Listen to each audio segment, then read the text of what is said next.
சைஸ்லாம் size போதாதான் size. இந்த size போதாது friend. ரெண்டாவது மீன் பெரிய சைஸு.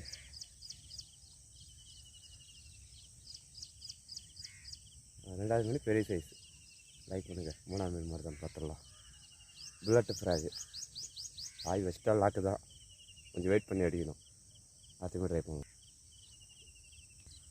ஓகே ஃப்ரெண்ட்ஸ், மூணாவது மீன் ட்ரை பண்ணலாம். இங்கே இருப்பான். நீ நந்தவள் தான் சரோட தான் இது புட்டை. இது இங்கேருந்து அந்த செடி வரைக்கும் வெளில பில்லு எதிர்க்க மாரோட தண்ணி வரும்.